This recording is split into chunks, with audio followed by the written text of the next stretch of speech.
In the year 218 BC, an army marched into the Alps carrying something that had never crossed those mountains before. Snow buried the trails, ice cracked beneath enormous feet. Men screamed as the ground gave way beneath them, and beside those men walked creatures 3 times their height, breathing frozen air through trunks longer than a grown man's arm. By the time this army reached Italy, most of these giants were dead, frozen, starved, fallen into ravines that swallowed them whole. And yet the few that survived were about to make the most dominant empire on earth tremble. This is the story of the animal that toppled kings, decided the fate of nations, and struck such deep dread into soldiers that entire armies broke and ran before a single sword was drawn. This is the story of the elephant. Not as a zoo animal, not as a symbol of good luck, but as a living war machine so devastating that it reshaped the ancient world. Before we go further, if stories like this pull you in, hit that like button and subscribe to Origin Tales, because where this story is headed, you will not want to miss what comes next, because to understand how an animal became a weapon capable of crushing empires, we have to go back, long before Hannibal. Long before Alexander. Back to a time when humans first looked at these colossal creatures roaming the forests of Africa and Asia, and instead of running, they made a bold decision. They decided to tame them. Nobody knows exactly who did it first. There is no single name in the history books, no founding hero of this story, because the taming of elephants did not happen in one moment.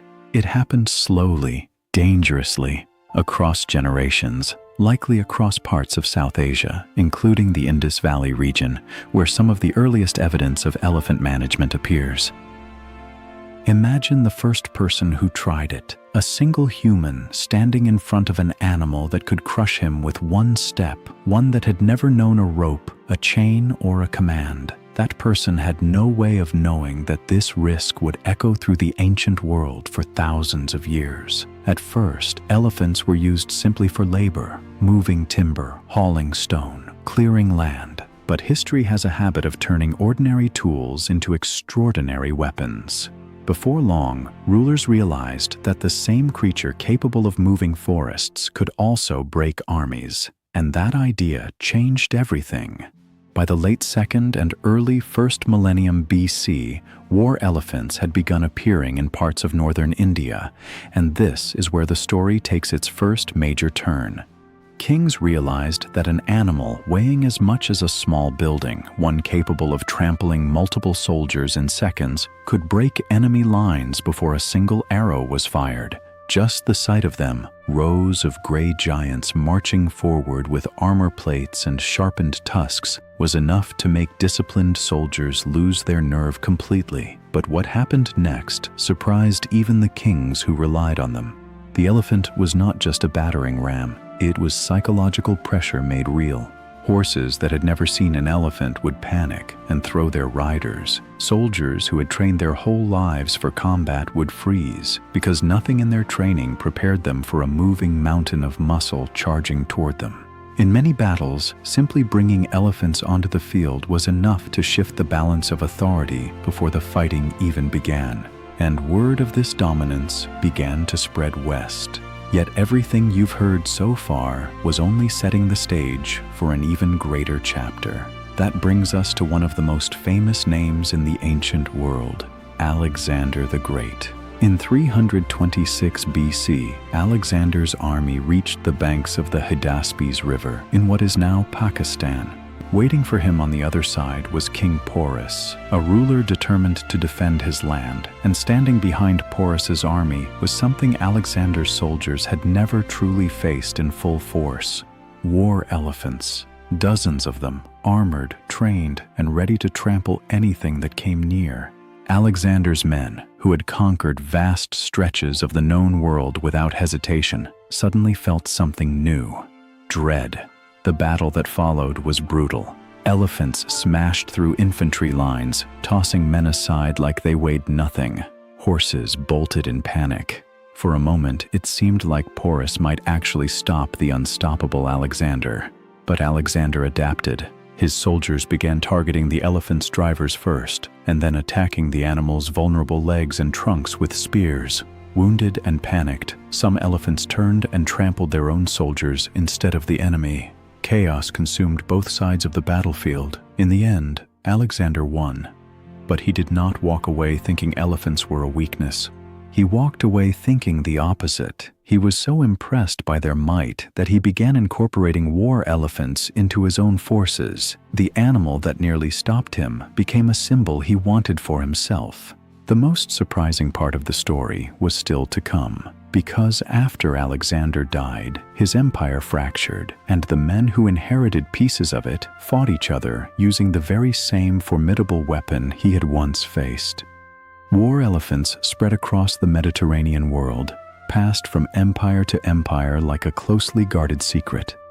Then the story takes another dramatic turn, leading us to a king almost forgotten by modern audiences, but one who taught Rome its first true lesson about war elephants. His name was Pyrrhus of Epirus. In 280 BC, Pyrrhus invaded Italy with an army that included 20 war elephants, animals the Romans had never seen before. When Roman soldiers first laid eyes on them, they didn't just feel dread, they felt something closer to disbelief. Some called them Lucanian oxen because they had no name for a creature so gigantic and so alien to their world. The Romans fought bravely, but their cavalry panicked at the sight of the elephants, and their disciplined formations broke apart in confusion. Pyrrhus won the battle, but his victories came at such a devastating cost in soldiers and resources that even winning felt like losing. This is where a phrase still used today was born. A Pyrrhic victory, a win so costly it might as well be a defeat. And Rome, humiliated but not destroyed, walked away from that battlefield with a memory burned into its collective mind. The elephant, the thing that broke their lines, the thing that made their soldiers run, they would not forget it. What happened next changed everything. This brings us to the moment that truly defines this story. The story of Hannibal Barca. By 218 BC, Rome had grown into a rising power, expanding its influence across the Mediterranean. But in Carthage, a city on the coast of North Africa, a young general was planning something so audacious that even his own advisors doubted it could succeed. Hannibal did not intend to fight Rome on Roman terms. He intended to bring war straight to Rome's doorstep by crossing the Alps with elephants. Historians still argue about exactly how many elephants Hannibal brought. Some sources suggest as many as 37, but what we do know is staggering. He led these animals, along with tens of thousands of soldiers, across brutal mountain terrain that modern hikers still consider dangerous today. Picture it. Steep, icy paths barely wide enough for a single elephant to pass, loose rock sliding beneath massive feet, freezing temperatures that neither the animals nor most of the soldiers had ever experienced, avalanches threatening to bury the entire army at any moment. Many elephants did not survive the crossing, but the ones that did became legendary. When Hannibal's forces finally descended into Italy, Roman soldiers were horrified. These were not myths or rumors anymore. These were real, living battlefield giants standing on Italian soil for the first time in a Roman-Carthaginian war, and they had survived one of the most punishing natural obstacles imaginable to get there. What happened after that would change warfare forever. At the Battle of Trebia, Hannibal used his forces, including his surviving elephants, to crush Roman legions in a battle that shocked the entire region. Panic spread through Roman territory. Some believed Hannibal might actually conquer Rome itself. For years, Hannibal remained in Italy, undefeated in major battles, becoming one of the most feared military commanders in the ancient world. And though his elephants eventually died off or were lost to attrition, their initial shock value had already done what it was meant to do. It had proven that Rome was not invincible. I want to pause here for a second, because this is the part of the story where I always find myself wondering something, and I'm curious what you think too. Imagine being a young Roman soldier at Trebia, standing in formation, watching an army emerge from the mountains with elephants beside them. What do you think went through their minds in that moment? Drop your thoughts in the comments, because I genuinely want to know how you imagine that fear. Yet the greatest surprise had nothing to do with the battlefield, because although Hannibal never fully conquered Rome, his campaign forced Rome to change forever. Rome studied its failures, it rebuilt its military strategy, it learned how to counter elephants using flaming projectiles, specialized formations, and tactics designed to panic the animals and turn them against their own side. By the time Rome finally defeated Carthage decades later, ending the era of Carthaginian dominance completely, war elephants had already begun their slow decline as the leading weapon of the ancient battlefield. Armies across the Mediterranean had learned their weaknesses. Elephants could be startled, they could be wounded and turn against their handlers. They were expensive to capture, train, and maintain. The very thing that made them fearsome, their raw, unpredictable strength, also made them a double-edged sword. But even as their military dominance faded in some regions, elephants never lost their symbolic authority. In India, Southeast Asia, and parts of Africa, elephants remained deeply connected to royal power for centuries. Kings did not just use them in battle, they used them to display wealth, might, and divine right to rule. An elephant wasn't just an animal, it was a walking symbol of supremacy. To own one, decorated in gold, and parade it through the streets was to declare, without saying a single word, that you were untouchable. In several cultures, elephants became closely associated with kingship, religion, and sacred tradition, appearing in temples, royal ceremonies, and religious art. In some cultures, they became sacred, tied to gods, blessings, and prosperity. The same creature once used to crush enemy soldiers became a symbol of peace, wisdom, and protection. Isn't that strange?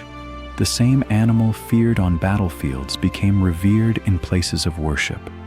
And this duality, dread and reverence, dominance and grace, followed elephants through the ancient world in ways almost no other animal experienced. Centuries passed. Empires that once relied on war elephants faded into the past. Gunpowder changed warfare entirely. Cannons and firearms made the once unstoppable elephant charge obsolete. Because a bullet or cannonball could bring down even the largest animal from a distance, no spear or sword ever could. The battlefield that elephants once dominated slowly became a place where their size made them a target instead of an advantage. But their story did not end there. As colonial powers expanded across Africa and Asia in later centuries, elephants took on a darker new role. Instead of soldiers on the front lines, they became tools of labor, forced into logging operations, transportation, and construction under brutal working conditions.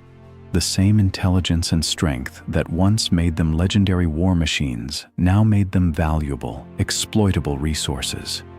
And ivory, the material from their tusks, became one of the most sought-after commodities in the world. This demand fueled a devastating wave of hunting that pushed elephant populations toward collapse in various regions, a crisis whose effects are still being felt today. Here is where the story connects directly to our modern world. Because right now, at this very moment, elephants remain under serious threat. Poaching, habitat destruction, and human expansion continue to shrink their numbers in the wild. Modern science has revealed what ancient civilizations only glimpsed. Elephants mourn their dead, recognize themselves in mirrors, remember individuals for decades, and maintain deep family bonds, making them one of the most emotionally intelligent species on Earth. Think about that for a moment. The same species once weaponized to smash through Roman shields is now understood to be one of the most emotionally rich animals on the planet. And there's a strange twist hiding in that fact. For thousands of years, humans saw elephants primarily through the lens of usefulness, as war machines, as symbols of royal authority, as labor, as a source of ivory. It has only been in recent decades that we've truly begun to appreciate them as beings with rich inner lives of their own. That shift from tool to living being worthy of protection mirrors something much bigger about how humanity's relationship with nature has evolved.